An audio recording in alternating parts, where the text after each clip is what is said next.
come to you today as a beaten down, dejected Celtics fan.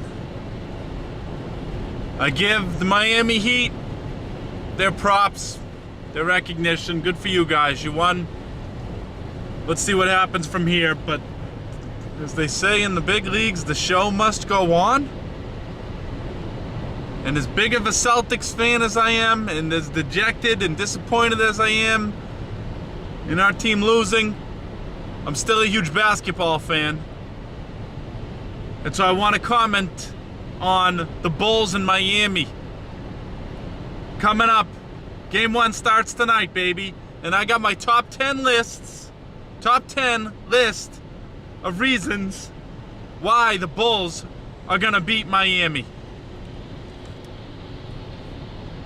Reason number 1, Bulls have home court advantage.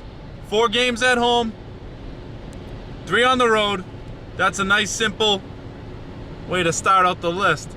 Reason number 2, they have the best player in the NBA. Derrick Rose, hands down, the best player in the NBA. My brother tells me the Heat got the best 2 players. Listen, if you don't know that Derrick Rose is the best player in the NBA, then you just haven't been paying attention. It's that simple.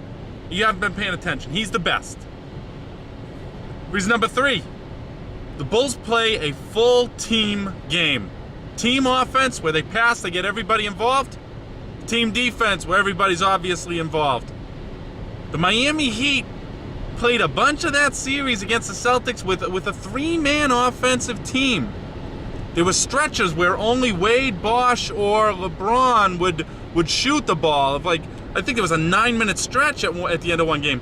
I don't think that in a tight defensive series that bodes well for the Heat. We'll see, but I think that Chicago's the more complete team.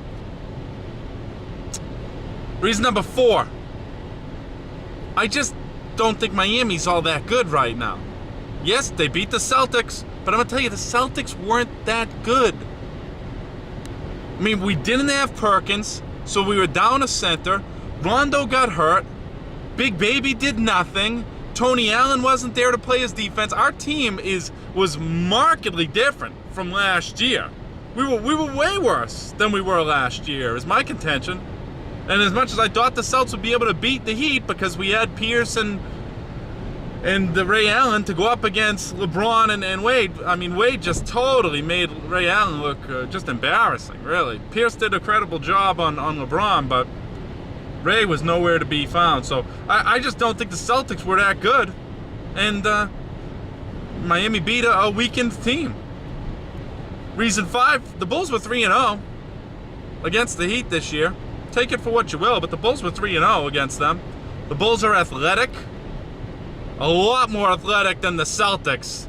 Please, did you see Garnett limping across the finish line? I'm a huge Garnett fan, but time to put that dude out to pasture. That was not good. Now, maybe that was because we traded Perkins and he didn't have a big enough big guy here to kind of do all the dirty work for him and set picks, and he got run down, but whatever it was, Celtics looked very unathletic in that series. 7, Carlos Boozer is looking good, folks. Chicago fans, you got something to rally around because that guy looked fantastic in his last game. That pick and roll that Rose runs at the top where Boozer just pops back, man, he was draining nothing but net off of those jumpers. So hopefully he stays healthy and continue to build on that, and that's very tough to stop that play. Karl Malone and John Stockton will tell you that. Reason 8, a lot of people won't know this, but Tom Thibodeau is one heck of a good defensive coach, guys. Tom Thibodeau is legit. He did it with the Celtics, and now look, he's coming back and he's done it with the Bulls, getting these guys to play hard. Their defense was the best in the league as far as I'm concerned all year. This guy's a tactician. He's a student of the game, and he knows how to do the X's and O's side of thing. And when you only got 3 guys doing the majority of scoring, I know James Jones pitched in a little, but you got defensive guys that can play D on the Chicago Bulls side of the fence here, and I think they can shut down and make it really tough for Miami to score the ball. We'll see. Reason number 9, Bulls are the underdogs. I like having the underdogs to root for nowadays. People are picking the Heat. Good. You want the public to be rooting for the other team, to think the other team's going to win. It inspires the underdogs a lot more. You see it now more and more and more. if you watch sports, the underdogs are getting a lot of play. I'd rather root for the underdog. And reason 10 is I just think it piggybacks on 9, but you saw the Bulls win their series. Boy, they weren't even that excited.